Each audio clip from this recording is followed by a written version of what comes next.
প্যারিসে 3 দলে বিভক্ত হয়ে হামলা চালিয়েছিল সন্ত্রাসীরা। 2 ফরাসি হামলাকারী চিহ্নিত। নিন্দা জানিয়ে দেশে দেশে নানা কর্মসূচি। ফ্রান্সে হামলার পর উদ্বিগ্ন নিউ ইয়র্ক প্রবাসী বাঙালিরা। কর্মজীবনে নেতিবাচক প্রভাব পড়ার আশঙ্কা। এই মুসলমান নামধারী কিছু বর্বরের অপকর্মের কারণে সকল মুসলমানের উপরে অপবাদ হয়, তাদের উপরে নানা ধরনের বিপদ নেমে আসতে পারে।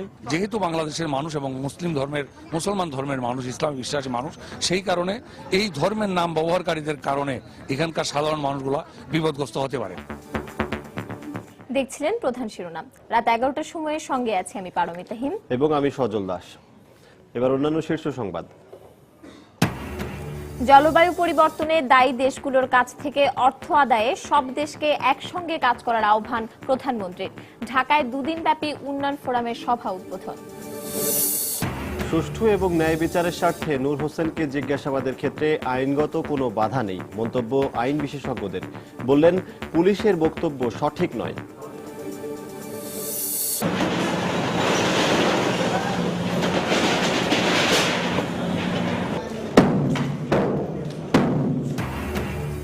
গাড়ি পার্কিং এর জায়গা দখল করায় রাজধানীর উত্তরায় রাজুকের উচ্ছেদ অভিযান।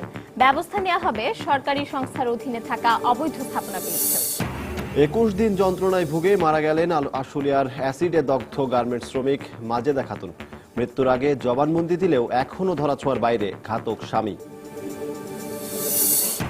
এবং শ্বাসরুদ্ধকর ম্যাচে প্রথম জয় পেল জিম্বাবুয়ে। টাইগারদের 3 উইকেটে হারিয়ে টি-20 সিরিজের সমতার সান্ত্বনা অতিথিদের।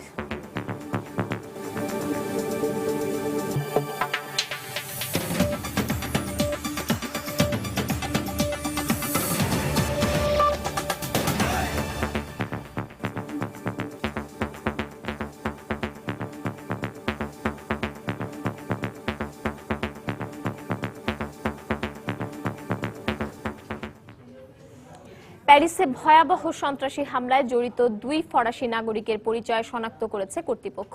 এর মধ্যে ওমর ইসমাইল মোস্তফা নামের ফরাসি নাগরিকের বাবা এবং ভাইকে জিজ্ঞাসাবাদের জন্য আটক করেছে পুলিশ। এদিকে শনিবার ফ্রান্সের প্রধান আইন কর্মকর্তা ফ্রাঁসোয়া মোলেন্স জানান, হামলাকারীরা 3টি দলে বিভক্ত হয়ে শহরের বিভিন্ন স্থানে হামলা চালায়। ফ্রান্সে আরও হামলা চালানোর হুমকি দিয়েছে জঙ্গি গোষ্ঠী আইএস। এই অবস্থায় দেশব্যাপী সর্বোচ্চ সতর্কতা জারির পাশাপাশি পরবর্তী করণীয় ঠিক করতে জরুরি বৈঠক করেছেন মন্ত্রিসভার সদস্যরা। প্যারিসের বাতাক্লান কনসার্ট হলে বন্দুকধারীদের হামলা থেকে জীবন বাঁচাতে জানালা দিয়ে এভাবেই পালানোর চেষ্টা করেন কেউ কেউ।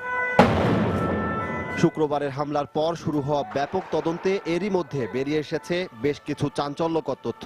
কনসার্ট হলের ভেতরেই 3 হামলাকারী আত্মঘাতী বোমা বিস্ফোরণ ঘটায়। এদের মধ্যে 2 হামলাকারী ফরাসি নাগরিক বলে প্রাথমিক তদন্তে জানা গেছে। প্যারিস থেকে 15 মাইল দক্ষিণে ওমর ইসমাইল মোস্তাফায় নামের ওই ফরাসি নাগরিকের বাড়িতে তল্লাশি চালানো ছাড়াও তার বাবা ও এক ভাই সহ পরিবারের 6 সদস্যকে জিজ্ঞাসাবাদের জন্য আটক করেছে পুলিশ। ফ্রান্সের চিফ প্রসিকিউটর জানিয়েছেন, 3টি দলে বিভক্ত হয়ে হামলা চালানো হয়। রোববার 8 জন হামলাকারী নিহতের কথা বলা হলেও শনিবার 7 জন হামলাকারীর মৃত্যুর খবর নিশ্চিত করেন তিনি। এদের একজনের মৃতদেহের কাছে একটি সিরীয় পাসপোর্ট পাওয়ার কথাও জানানো হয়। আমরা শুধু সন্ত্রাসীদের খুঁজে বের করার চেষ্টাই করছি না, আমরা এই হামলার মদদ দেয় কারা বা হামলার জন্য অর্থায়ন আসে কিভাবে তা জানতেও তদন্ত করছি। প্যারিস হামলার পরপরই বেলজিয়ামেও জোরদার করা হয় নিরাপত্তা ব্যবস্থা। প্যারিস হামলায় জড়িত সন্দেহে দেশটির ফরাসি সীমান্তের কাছাকাছি এলাকা থেকে 3 ব্যক্তিকে আটক করা হয়েছে। এরই মধ্যে আইএস জঙ্গিরা ইরাক ও সিরিয়ায় ফরাসি অভিযানের প্রতিশোধ নিতে প্যারিসে হামলা চালানো হয়েছে বলে দাবি করে বিবৃতি দিয়েছে। শিগগিরই দেশটিতে আরও হামলা চালানোর হুমকিও দেয় তারা। তবে সন্ত্রাসীদের কোনোভাবেই ক্ষমা করা হবে না বলে হুঁশিয়ারি উচ্চারণ করেছেন ফরাসি প্রেসিডেন্ট ফ্রাঁসোয়া ওলাঁদ। এ ধরনের হামলা লজ্জাজনক ও কাপুরুষোচিত আচরণ। আইএসের বিরুদ্ধে ফ্রান্স ক্ষমাহীন থাকবে। প্যারিসে সিরিজ হামলার পর শনিবার দেশের নিরাপত্তা ব্যবস্থা ও পরবর্তী করণীয় ঠিক করতে মন্ত্রিসভার কয়েক দফা বৈঠক অনুষ্ঠিত হয়। একই দিন প্যারিস বিমানবন্দর সহ দেশের বিভিন্ন স্থানে সতর্ক অবস্থানে থাকতে দেখা যায় নিরাপত্তা বাহিনীর সদস্যদের। সজল দাস, সময় সংবাদ। এদিকে প্যারিসে সিরিজ বোমা হামলার পর উদ্বিগ্ন হয়ে পড়েছেন যুক্তরাষ্ট্রের নিউ ইয়র্কে বসবাসরত প্রবাসী বাঙালিরা। তাদের ধারণা, ধর্মীয় পরিচয়ে বিশ্বব্যাপী সন্ত্রাসী কর্মকাণ্ড প্রবাসীদের কর্মজীবনে নেতিবাচক প্রভাব ফেলতে পারে। এমন পরিস্থিতিতে শান্তিপ্রিয় মানুষ হিসেবে নিজেদের ভাবমূর্তি রক্ষায় সবাইকে এক হয়ে ধর্মান্ধ জঙ্গি গোষ্ঠীর বিরুদ্ধে রুখে দাঁড়ানোর আহ্বান জানিয়েছেন প্রবাসী বাংলাদেশিরা। নিউ ইয়র্ক থেকে শিহাবুদ্দিন কেসলু তথ্য ও ছবি নিয়ে ডেস্ক রিপোর্ট। ফ্রান্সে সন্ত্রাসী হামলার বিরুদ্ধে নিন্দা জানিয়ে বিশ্ববাসীর সঙ্গে একাত্মতা প্রকাশ করেছেন নিউ ইয়র্কের প্রবাসী বাঙালিরাও। শনিবার জ্যাকসন হাইটসের ডাইভার্সিটি প্লাজায় সন্ত্রাসবাদের বিরুদ্ধে প্রবাসীদের সংগঠন বাংলাদেশি আমেরিকান এর ব্যানারে বিক্ষোভ কর্মসূচির আয়োজন করা হয়। মানববন্ধন কর্মসূচিতে প্রবীণ সাংবাদিক সৈয়দ মোহাম্মদুল্লাহ, হাসান ফেরদৌস, মুজাহিদ আনসারি, কবি হাসান আল আব্দুল্লাহ, মানবাধিকার কর্মী কাজী ফৌজিয়া সহ অন্যান্যরা বক্তব্য রাখেন। ধর্মের নামে সন্ত্রাসী হামলাকে মানবতা বিরোধী অপরাধ উল্লেখ করে জাতি, ধর্ম, বর্ণ নির্বিশেষে বিশ্বব্যাপী ধর্মান্ধতাকে রুখে দাঁড়ানোর আহ্বান জানান বক্তারা। ধর্মের নামে সন্ত্রাসীদের কর্মকাণ্ড ভাগ্যান্বেষণে আসা প্রবাসীদের কর্মজীবনকে হুমকির মুখে ফেলবে বলেও শঙ্কা প্রবাসীদের। যদি প্যারিসের মতো জায়গাতে হতে পারে, সেইখানে হতে পারে, যে কোনো জায়গায় গেলে আগে চিন্তা করতে হবে আমরা সেফ কিনা। এই মুসলমান নামধারী কিছু বর্বরের অপকর্মের কারণে সকল মুসলমানের উপরে অপবাদ হয়, তাদের উপরে নানা ধরনের বিপদ নেমে আসতে পারে। যেহেতু বাংলাদেশের মানুষ এবং মুসলমান ধর্মের মানুষ, ইসলাম বিশ্বাসী মানুষ, সেই কারণে এই ধর্মের নাম ব্যবহারকারীদের কারণে এখানকার সাধারণ মানুষগুলা বিপদগ্রস্ত হতে পারে। আমরা প্রতিক্ষণ ভয়ে থাকি যে একটা বড় গ্যাদারিং এ যাচ্ছি বা কোথাও যাচ্ছি, সামথিং মেবি হতে পারে। চরমপন্থীদের ইসলামের শত্রু উল্লেখ করে সন্ত্রাসবাদের বিরুদ্ধে সবাইকে রুখে দাঁড়ানোর আহ্বান জানিয়েছেন প্রবাসীরা। সময় সংবাদ, নিউ ইয়র্ক, যুক্তরাষ্ট্র। এদিকে ধীরে ধীরে স্বাভাবিক অবস্থা ফিরতে শুরু করেছে প্যারিসের জনজীবনে। সেখানকার বর্তমান পরিস্থিতি জানতে আমরা স্কাইপে যোগাযোগ করেছিলাম প্রবাসী সাংবাদিক লুৎফুর রহমান বাবুর সঙ্গে। তিনি জানিয়েছেন আমাদেরকে বিস্তারিত। ভয়াবহ সন্ত্রাসী হামলার পর আজকের পরিস্থিতি হচ্ছে মোটামুটি স্বাভাবিক বলা চলে, আস্তে আস্তে স্বাভাবিক হচ্ছে পরিস্থিতি। রাস্তায় যানবাহন চলাচল শুরু হয়েছে, যে মেট্রো ট্রেনগুলো চলাচল শুরু হয়েছে, বাস চলাচল শুরু হয়েছে এবং লোকজন বলা চলে অনেকটাই রাস্তায় বেরিয়েছে। যাদের কাজ ছিল তারা কাজের উদ্দেশ্যে বেরিয়েছেন। আমি কিছুক্ষণ আগে রাস্তায় ছিলাম এবং একই সাথে আমি আপনাদেরকে জানাতে চাই, সন্ত্রাসী হামলা হয়েছে গতকাল রিপাবলিক যে স্থানে হামলা হয়েছিল, সেখানে ফরাসিরা ফুল দিয়ে শ্রদ্ধা নিবেদন করেছেন, মোমবাতি জ্বালিয়েছেন। অন্যান্য স্থানগুলোতে একই প্রক্রিয়ায় শ্রদ্ধা নিবেদন করা হয়েছে এবং অনেকে আমি কাঁদতে দেখেছি, আবেগে আপ্লুত হয়ে তাদের এই ঘটনায়। বলা চলে ফরাসি জাতি আসলে অত্যন্ত নম্র এবং ভদ্র একটি জাতি। পুরো এই ঘটনায় তারা একেবারে স্তম্ভিত এবং একেবারে বিস্মিত বলা চলে। আমি কিছু ফরাসির সাথে কথা বলেছিলাম, তারা পুরো ঘটনায় একেবারেই বিস্মিত। এমন একটি ঘটনা কখনোই তাদের কাছে প্রত্যাশিত ছিল না, যদিও শার্লি হেবদোর একটি ঘটনা আপনারা জানেন গেল বছর হয়েছিল। আর আরেকটি বিষয় গুরুত্বপূর্ণ, সেটি হলো গতকাল থেকে একটি সামাজিক যোগাযোগ মাধ্যমে বাংলাদেশ কমিউনিটি বিষয় যেটি বলছিলাম, যে একজন বাংলাদেশি মারা গিয়েছেন, এ ধরনের একটি সংবাদ প্রচার করা হয়েছে। এখানে এখন পর্যন্ত কোনো বাংলাদেশি হতাহত হয়নি। আমরা সব জায়গায় খোঁজখবর নিয়েছি। ইতিমধ্যে বাংলাদেশ দূতাবাস থেকে টেলিফোন নাম্বার চালু করা হয়েছে, হটলাইন। একই সাথে আরো 2জন প্রবাসী বাংলাদেশের নাম্বার দেয়া হয়েছে। যদি কোনো বাংলাদেশি আহত কিংবা হতাহত হয়ে থাকেন তাহলে সেই নাম্বারগুলোতে যেন তারা যোগাযোগ করেন। প্যারিসে উদ্ভূত পরিস্থিতিতে ফ্রান্স সফর স্থগিত করেছেন প্রধানমন্ত্রী শেখ হাসিনা। ইউনেস্কো সম্মেলনে যোগ দিতে 16 তারিখ 3 দিনের সফরে দেশটিতে যাওয়ার কথা ছিল প্রধানমন্ত্রী প্রেস সচিব ইহসানুল করিম জানিয়েছেন, সফরটি 2 দেশের সুবিধা মতো সময়ে পুনর্নির্ধারণ করা হবে। তিনি জানিয়েছেন, ফ্রান্স সরকারের সঙ্গে আলোচনা করে এই সিদ্ধান্ত নেওয়া হয়েছে। এদিকে বিকেলে প্রধানমন্ত্রীর সঙ্গে গণভবনে দেখা করেন ঢাকায় নিযুক্ত ফ্রান্সের রাষ্ট্রদূত। প্রধানমন্ত্রীর অনুপস্থিতিতে ইউনেস্কো সম্মেলনে বাংলাদেশের হয়ে প্রতিনিধিত্ব করবেন শিক্ষামন্ত্রী নুরুল ইসলাম নাহিদ। যে কোনো ধরনের নাশকতা মোকাবেলায় এদেশের সরকারের প্রস্তুতি রয়েছে বলে জানিয়েছেন স্বরাষ্ট্রমন্ত্রী আসাদুজ্জামান খান কামাল। সকালে ফায়ার সার্ভিস ও সিভিল ডিফেন্স আয়োজিত এক সেমিনার শেষে সাংবাদিকদের প্রশ্নের জবাবে তিনি একথা বলেন।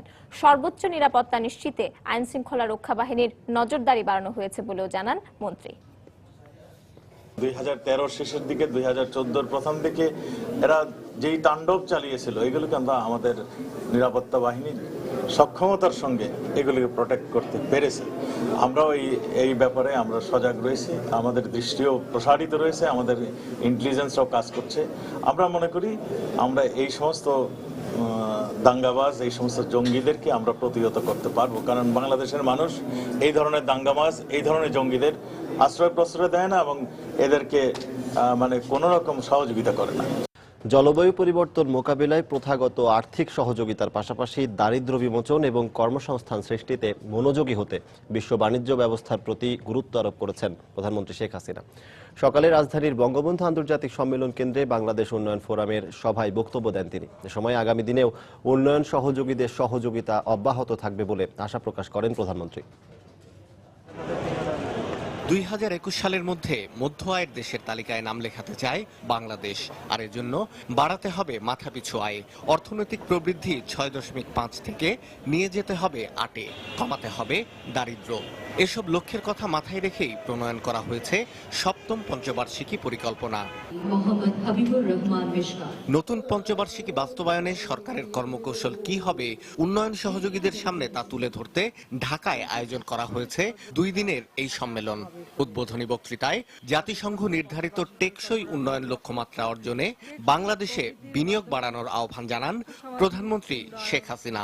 আমরা দৃঢ়ভাবে বিশ্বাস করি আন্তর্জাতিক সম্প্রদায় বাংলাদেশের বর্তমান উন্নয়ন ধারা এগিয়ে নিতে সার্বিক সহযোগিতা প্রদান অব্যাহত রাখবে।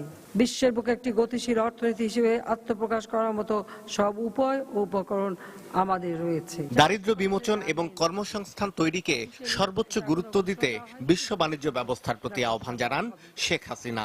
উন্নয়ন ও জলবায়ু পরিবর্তন মোকাবেলায় প্রথাগত আর্থিক সহযোগিতার পাশাপাশি বিশ্ব বাণিজ্য ব্যবস্থা যাতে দারিদ্র্য বিমোচন, কর্মসংস্থান সৃষ্টি সহ সার্বিক বৈশ্বিক উন্নয়নে অবদান রাখতে পারে সে বিষয়ে আন্তর্জাতিক সম্প্রদায়কে আরো বেশি আন্তরিক ও মনোযোগী হতে হবে। জলবায়ু পরিবর্তনকে উন্নয়নের প্রধান অন্তরায় উল্লেখ করে তা মোকাবেলায় উন্নত দেশগুলোর অর্থছাড় প্রক্রিয়াকে আরো সহজ করতে বলেন প্রধানমন্ত্রী। বৈশ্বিক জলবায়ু অর্থায়ন প্রক্রিয়া বিদ্যমান শর্তসমূহ কঠিন ও জটিল। এ সংক্রান্ত তহবিলগুলিকে ঝুঁকিপূর্ণ দেশসমূহের চাহিদা ও অগ্রাধিকার অনুযায়ী কাজে লাগানোর ক্ষেত্রে বিদ্যমান বাধা ও অর্থছাড়ের ধীরগতি অপসারণ করতে হবে। বাংলাদেশের 7ম পঞ্চবার্ষিকী পরিকল্পনা বাস্তবায়নে প্রয়োজন হবে 31,90,000 কোটি টাকা, যার মধ্যে 24,65,000 কোটি টাকা আসবে বেসরকারি খাত থেকে। সরকার বিনিয়োগ করবে 7,25,000 কোটি টাকা। শাহ আলী জয়, সময় সংবাদ, ঢাকা। রাত 11টার সময় আরো থাকছে।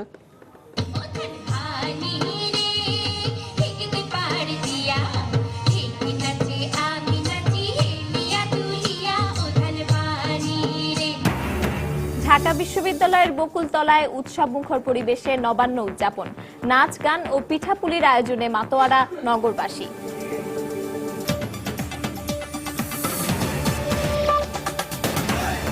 তাই তো সবাই বলে শিল্পাল্লার দিন শেষ, মেগা ডিজিটাল স্কেলে বাংলাদেশ।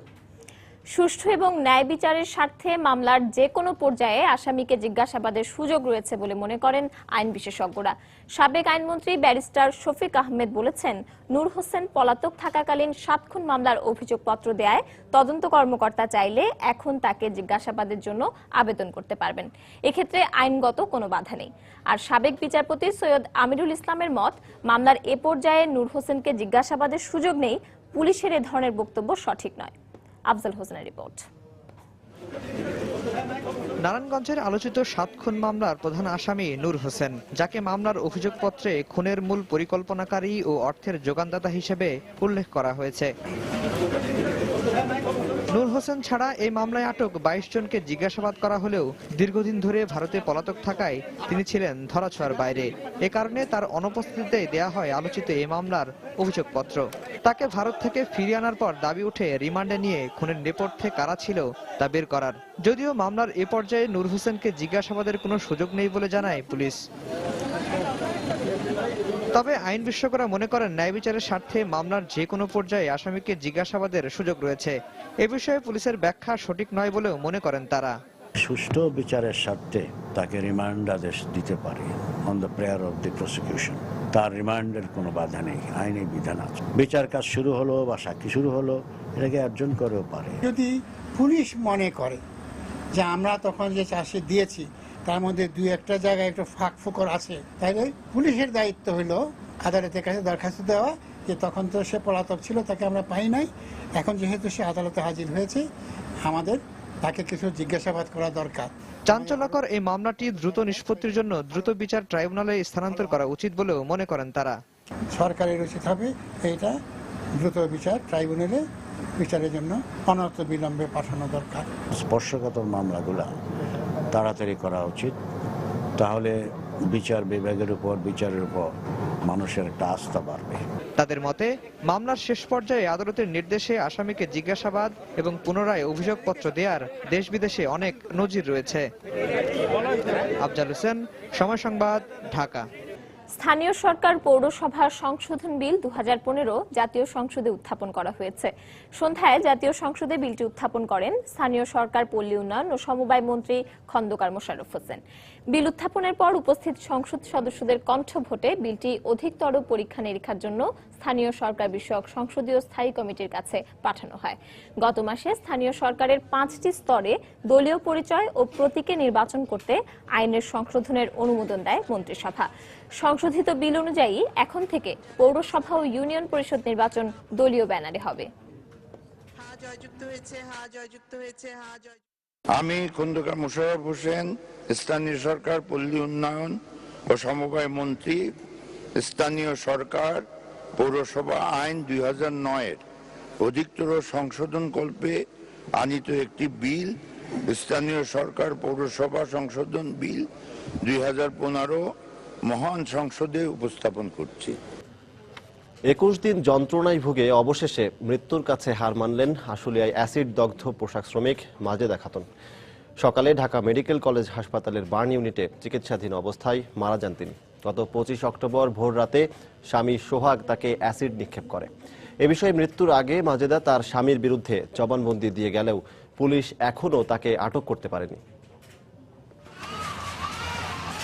এই ঘরেই স্বামী সোহাগকে নিয়ে ঘর বেঁধেছিলেন 25 বছর বয়সী মাজেদা খাতুন। স্বামীকে নিয়ে হয়তো অভাবের সংসারে স্বপ্ন দেখতেন একটুখানি সুখের, কিন্তু সে সুখ কপালে জুটল না গার্মেন্টস শ্রমিক মাজেদার।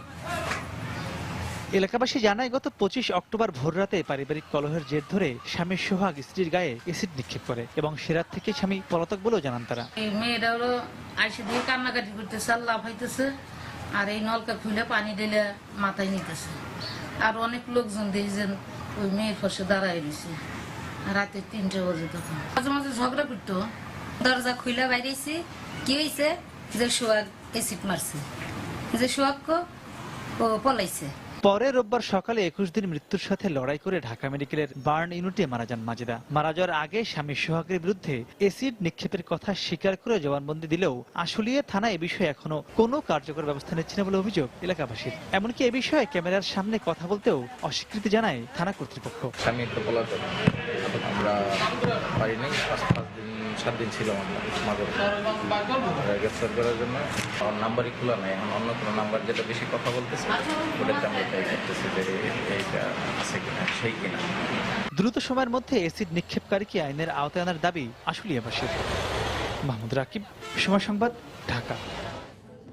অবৈধভাবে গাড়ি পার্কিং এর জায়গা দখল করায় রাজধানীর উত্তরায় উচ্ছেদ অভিযান পরিচালনা করেছে রাজুক কর্তৃপক্ষ।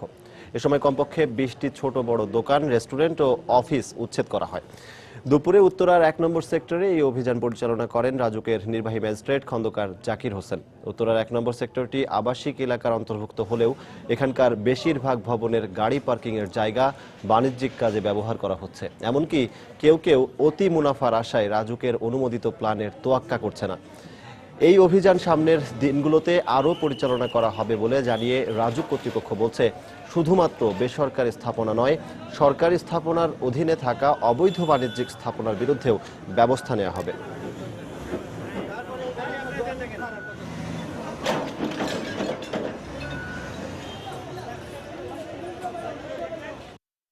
আমরা প্রথম দিকে মেন রোডগুলোতে যাব, পরে বিভিন্ন শাখা রোডগুলোতেও যাব।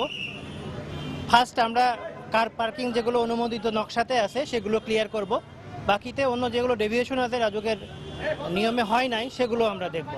তো আজকে আমরা উত্তরা 1 নম্বর সেক্টর থেকে শুরু করেছি, এটা কন্টিনিউ হবে।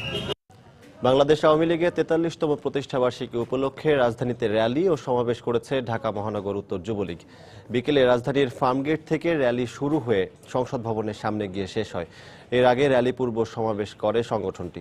সমাবেশের এক পর্যায়ে যুবলীগ চেয়ারম্যানের উপস্থিতিতে দুপক্ষ হাতাহাতিতে জড়িয়ে পড়ে। পরে কেন্দ্রীয় নেতাদের হস্তক্ষেপে পরিস্থিতি নিয়ন্ত্রণে আসে। সমাবেশে প্রধান অতিথির বক্তব্যে আওয়ামী লীগের সভাপতিমণ্ডলীর সদস্য শেখ ফজলুল করিম সেলিম বলেন, নারায়ণগঞ্জের সন্ত্রাসী নূর হোসেনের মতো বিভিন্ন অপকর্মের জন্য তারেক রহমানকে দেশে ফিরিয়ে এনে বিচার করা হবে।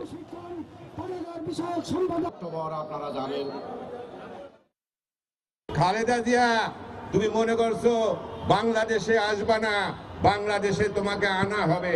নারায়ণগঞ্জের 7 খুনের আসামিকে আমরা নিয়ে এসেছি, ওই রকম খালেদা জিয়া তোমার পোড়া 21শে আগস্টে বিচার শেষ হচ্ছে, তোমার পোড়া তোমাকেও ওই 200 হত্যা এবং তার পূর্বে 5 জানুয়ারি নির্বাচনের আগে যে হত্যাকাণ্ড করছো, সব কিছু হিসাব তোমাকে বাংলার মাটিতে এসে দেওয়া হবে। আগামী এপ্রিলের মধ্যে বায়োমেট্রিক পদ্ধতিতে সব সিম নিবন্ধন প্রক্রিয়া শেষ হবে বলে জানিয়েছেন ডাক ও টেলিযোগাযোগ প্রতিমন্ত্রী তারানা হালিম। সিম ব্যবহারকারী কিংবা কোনো মোবাইল অপারেটর কোম্পানি অসহযোগিতা করলে তাদের বিরুদ্ধে ব্যবস্থা নেওয়া হবে বলে জানিয়েছেন বিটিআরসি চেয়ারম্যান। আজ পরীক্ষামূলকভাবে চালু হওয়া বায়োমেট্রিক পদ্ধতি কার্যক্রম পরিদর্শনকালে তারা একথা বলেন। রাশেদ লিমনের রিপোর্ট। সিম নিবন্ধনের ক্ষেত্রে এনআইডি অথবা পাসপোর্ট তো আছেই, এবার বাধ্যতামূলক করা হলো আঙুলের ছাপ। নতুন সিম কেনা কিংবা পুরনো সিমের পুনর্নিবন্ধনের ক্ষেত্রে পরীক্ষামূলকভাবে চালু করা হলো এই পদ্ধতি। দেশের ভিতরে সন্ত্রাসী কার্যকলাপ চলতেছে, এই জন্য এটা জরুরি দরকার রেজিস্ট্রেশন করে দোষী ব্যক্তিকে ধরার জন্য। এটা সুন্দর সিস্টেম, রেজিস্ট্রেশন না থাকলে ধরা যাবে না। টিভির মাধ্যমেও জানছি, আবার পেপারে দিচ্ছে, আবার সবার মুখে বলা বলি হয়েছে, এভাবে জানছি। মোবাইল অপারেটরদের সার্ভিস সেন্টারে গিয়ে ফর্ম পূরণের পাশাপাশি আঙুলের ছাপ দিতে হবে গ্রাহকদের। আমরা চাচ্ছি যে অথেন্টিক রেজিস্ট্রেশনটা আজকে থেকে হয়ে যায়, সুতরাং যার সিম তাকে একটু কষ্ট করে আসতেই হবে। অনেকে চাচ্ছেন, বলছেন যেটা দিয়ে আমরা একটু রিকোয়েস্ট করছি। আগামী 16 ডিসেম্বর আনুষ্ঠানিকভাবে শুরু হবে এই কার্যক্রম। নতুন ও অনিবন্ধিত সিমের নিবন্ধনে অগ্রাধিকার দেয়া হলেও চলবে পুনর্নিবন্ধন কার্যক্রমও। আপাতত সময়সীমা বেঁধে দেওয়া হয়েছে আগামী বছরের এপ্রিল পর্যন্ত। সতর্ক সংকেত দিতে দিতে যখন তারপরও তারা রেজিস্ট্রেশন করবেন না, তখন আমাদের বুঝতে হবে যে সেই সিমটি এমন কারো হাতে আছে, হয় তিনি রেজিস্ট্রেশনে আগ্রহী নন, অথবা সেই সিমটি কোনো অন্যায় বা অবৈধ কাজে ব্যবহৃত হচ্ছে, এবং তখন সেটি আমরা বন্ধ করে দেব। এপ্রিলের 15 তারিখের পর থেকে আমরা অত্যন্ত সিরিয়াসলি তাদেরকে ধরবো যে মানে কতটুকু প্রোগ্রেস হয়েছে, কিংবা প্রোগ্রেস যদি না হয়ে থাকে কেন হয়নি। চলাফেরা করতে শারীরিকভাবে অক্ষম ব্যক্তিদের বিশেষ ব্যবস্থায় নেওয়া হবে আঙুলের ছাপ। রাশেদ লিমন, সময় সংবাদ, ঢাকা। এসো মিলিশ হবে নবান্নের উৎসবে। এই স্লোগানকে সামনে রেখে বাঙালি জীবনে সুখ ও সমৃদ্ধি প্রত্যাশা করে গান, কবিতা, নৃত্যে উদযাপিত হলো নবান্ন উৎসব। ঢাকা বিশ্ববিদ্যালয়ের চারুকলার বকুলতলায় এই আয়োজন করে জাতীয় নবান্ন উৎসব উদযাপন পর্ষদ। উগ্র সাম্প্রদায়িকতার মোকাবেলায় এ ধরনের উৎসব আরো বড় পরিসরে আয়োজন করার দাবি জানিয়েছেন অংশগ্রহণকারীরা। দিনভর বাহারি পিঠাপুলির আয়োজনের সাথে সন্ধ্যাবেলার সঙ্গীত আয়োজনে নবান্নের উৎসব উদযাপন করেছে সংস্কৃতিপ্রেমী নগরবাসী।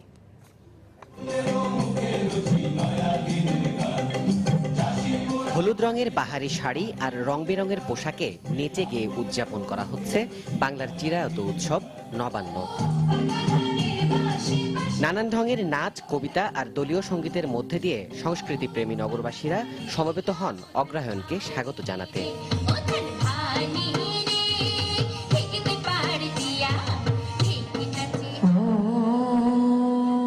রাগাহির ভৈরবে উদিত হয় বাংলা 1422 সালের অগ্রহায়ণ মাসের প্রথম সূর্য। ঢাকা বিশ্ববিদ্যালয়ের বকুলতলায় নবান্নকে গানে গানে আবাহন শুরু হয় ভোরের মিষ্টি রোদের পরশ মেখে। গ্রামের মেঠো পথ, পাকা ধানের ফসল জোড়া মাঠ, ইটকাঠের এই নগরীতে না মিললেও লোকগান, কবিতা আর নৃত্যের মাধ্যমেই নগরবাসী খুঁজে ফিরেছে বাংলার ঐতিহ্য। বাড়ি উঠানে ধান থাকে, মা চাচিরা ধানের কাজ করে, শহরে তো আর এটা দেখা যায় না। আমি এখানে নাচ করলাম ও আমি এখানটায় গান শুনেছি ও নাচ দেখেছি। আমাদের পহেলা বৈশাখ যেমন একটা সার্বজনীন প্রাণের উৎসব, ঠিক নবান্ন উৎসবটাও যদি ওই ধরনের উৎসবে পরিণত করা যায় আরো ভালো। উৎসবে ফ্রান্সে জঙ্গি হামলায় মর্মান্তিক প্রাণহানির ঘটনায় শোক জানিয়ে কিছুক্ষণ নীরবতা পালন করা হয়। অশুভ শক্তির মোকাবেলায় এমন আয়োজন বড় ভূমিকা রাখে বলে মত বিশিষ্টজনদের। আটা বলো, রুটি বলো, পিঠা বলো, ভাতের সমান না। মাসি বলো, চাচি বলো, মায়ের মতো না। আমি নবান্নকে মায়ের স্থানে দেখতে পাই। নবাঙ্গের অঙ্গীকার হচ্ছে ওই নতুন বাংলাদেশ, সোনার বাংলাদেশ, সেইটিকে গড়ে তোলা। যতই দুঃখ শোক আসুক আমরা এগিয়ে যাব এবং এই সংস্কৃতি হাতিয়ার নিয়ে আমরা যত সহজে এগোতে পারবো। আর কিছু দিয়ে আমরা কিন্তু সমাজের সংস্কৃতি করতে পারবো না। আগামীতে জাতীয় নবান্ন উৎসব উদযাপন পর্ষদের পাশাপাশি সংস্কৃতিপ্রেমী আরো অনেকের অংশগ্রহণে প্রাচীন এই উৎসব বড় মিলনমেলায় পরিণত হবে বলেও আশা আয়োজকদের। দেবাশিস রায়, সময় সংবাদ, ঢাকা।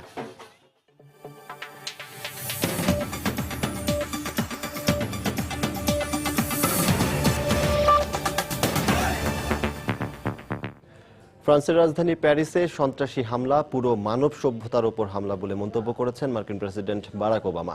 তুরস্কের আন্তালায়ায় চলমান G20 সম্মেলনে যোগ দিতে গিয়ে তুরস্কের প্রেসিডেন্ট রিসেপ তাইয়েপ এরদোয়ানের সাথে বৈঠককালে তিনি একথা বলেন। নিরীহ মানুষের ওপর এ ধরনের ভয়াবহ হামলা সমস্ত মানব জাতীয় সভ্যতাকে আঘাত করে। এই হামলার তীব্র নিন্দা জানাই। সিরিয়ায় সংকটের শান্তিপূর্ণ রাজনৈতিক সমাধান আনতে আমরা সবাই ভিয়েনায় একযোগে কাজ করছি। আশা করি আমরা সফল হব।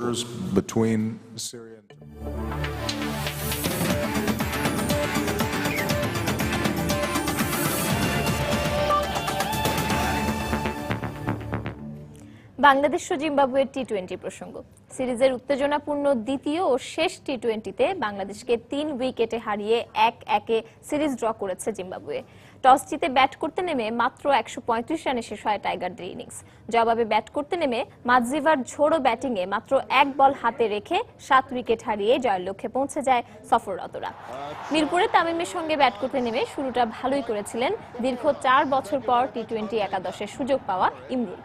দলীয় 34 আর ব্যক্তিগত 21 রানে আউট হন তামিম। তার কিছুক্ষণ পর ব্যক্তিগত 10 রানে আউট হন ইমরুলও। এরপর একে একে মুশফিক, সাব্বির, নাসির ও মাহমুদুল্লাহ দ্রুত সাজঘরে ফিরলে বড় স্কোরের স্বপ্ন ভেঙে যায় টাইগারদের। শেষ পর্যন্ত বিজয়ের 47 রানে 9 উইকেটে 135 রানে থামে স্বাগতিকদের ইনিংসের চাকা। জবাবে ব্যাটিংয়ে নামা জিম্বাবুয়ানদের কাঁপিয়ে দেন টাইগার পেসার আলামিন। টানা 2 বলে তিনি তুলে নেন রাজা উইলিয়ামসের উইকেট। দ্রুতই সাজঘরে ফেরেন চাকাভা, আরভিন ও অধিনায়ক চিগুম্পুরা।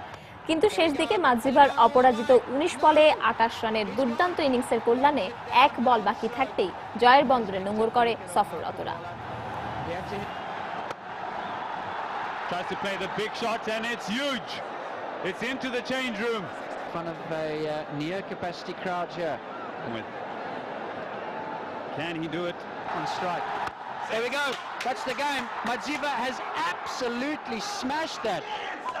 That is huge for Zimbabwe. রাত 11টার সময় এই পর্যায়ে শীর্ষ সংবাদ জানিয়ে দিচ্ছে আরেকবার। প্যারিসে 3 দলে বিভক্ত হয়ে হামলা চালিয়েছিল সন্ত্রাসীরা। 2 ফরাসি হামলাকারী চিহ্নিত।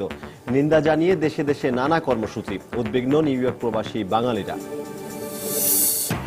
জলবায়ু পরিবর্তনে দায়ী দেশগুলোর কাছ থেকে অর্থ আদায়ে সব দেশকে একসঙ্গে কাজ করার আহ্বান প্রধানমন্ত্রীর।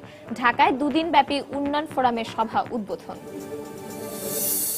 সুষ্ঠু এবং ন্যায় বিচারের স্বার্থে নূর হোসেনকে জিজ্ঞাসাবাদের ক্ষেত্রে আইনগত কোনো বাধা নেই, মন্তব্য আইন বিশেষজ্ঞদের।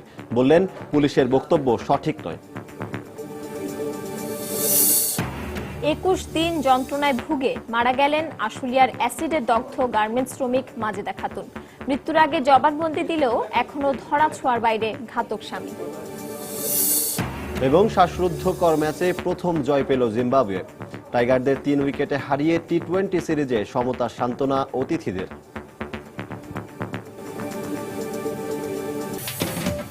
দর্শক, এই ছিল রাত 11টার সময়। যে কোনো খবর পেতে ভিজিট করুন সময়নিউজ.tv আর সঙ্গে থাকুন সময়।